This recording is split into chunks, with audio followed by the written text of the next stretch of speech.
Today, we are diving deep into a really profound idea from a classic Buddhist text, the Maharatnakutta Sutra.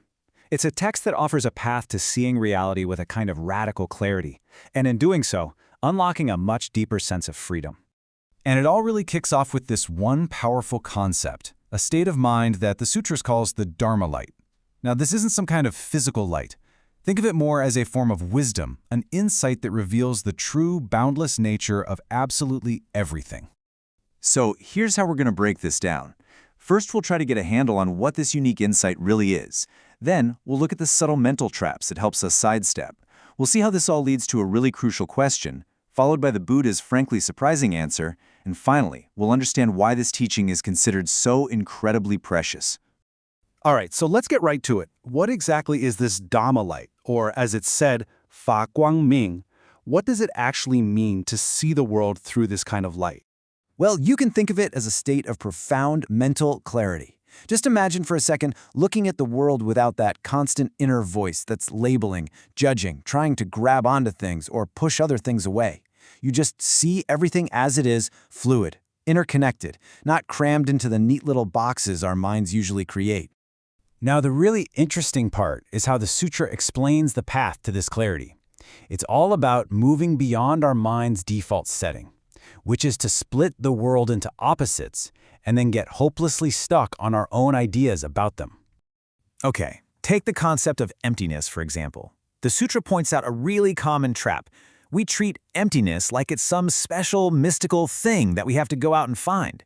But true wisdom, it says, is just recognizing that all things lack a fixed, independent self without turning that realization into yet another concept that we have to cling to.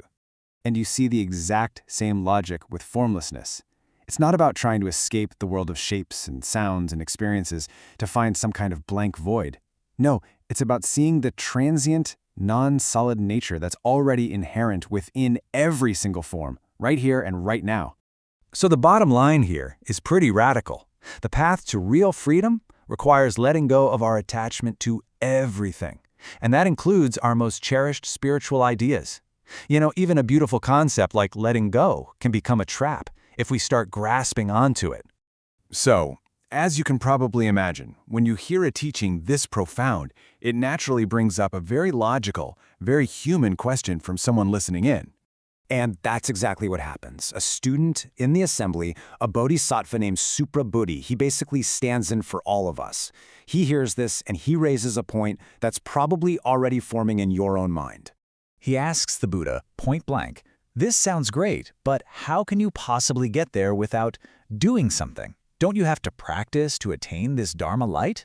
It's the ultimate practical question, right? And the Buddha's response is a total game changer. It takes our conventional ideas about practice and achievement and just flips them completely upside down. He says that this supreme insight is actually attained with little practice or even no practice. And then he says the purest practice of all is the cessation of all practices. I mean, what does that even mean? Are we just supposed to sit around and do nothing? Well, this concept of no practice, or wu xing, it's not about laziness or inaction at all. It's pointing to a way of acting that is completely free from the ego's agenda. It's action without attachment to the results, without needing to get it right, and without the identity of being a good practitioner. The Buddha really breaks it down for us. He says this true practice isn't about counting how many mantras you've recited. It's not about perfectly mimicking a physical form. It is essentially formless. It's ultimately about letting go, about renouncing our attachment to the very idea of my practice and what I am going to get out of it. Now, hearing this, Suprabuddhi and the others have this huge aha moment. They suddenly understand the immense value of what they've just heard, and they make a really powerful commitment. They realize this isn't just some abstract philosophy. It's the key to real liberation. And so they vow to protect it for all future generations, to teach it for the benefit of everyone. And they even declare that they would rather lose their own lives than let this supreme teaching disappear. And the Buddha praises them for this. He basically confirms their insight, saying that keeping this subtle, profound wisdom alive in the world is an act of incredible value and merit. And then he says something that is just, well, it's mind-blowing. He says that anyone who truly understands and upholds this one teaching This principle of non-attached action is effectively holding the core essential wisdom of 1,000 enlightened beings. So when you boil it all down, the ultimate practice isn't found by adding another skill or achieving another goal. It's really a journey of subtraction, of letting go of our clinging, even our clinging to the path itself. And paradoxically, that is how we truly arrive. And really, that leaves us with a question to carry with us. What might change in our lives, in our work, in our relationships, if we focused a little less on the outcome of all our efforts and a little more on letting go of our attachment to the doing itself?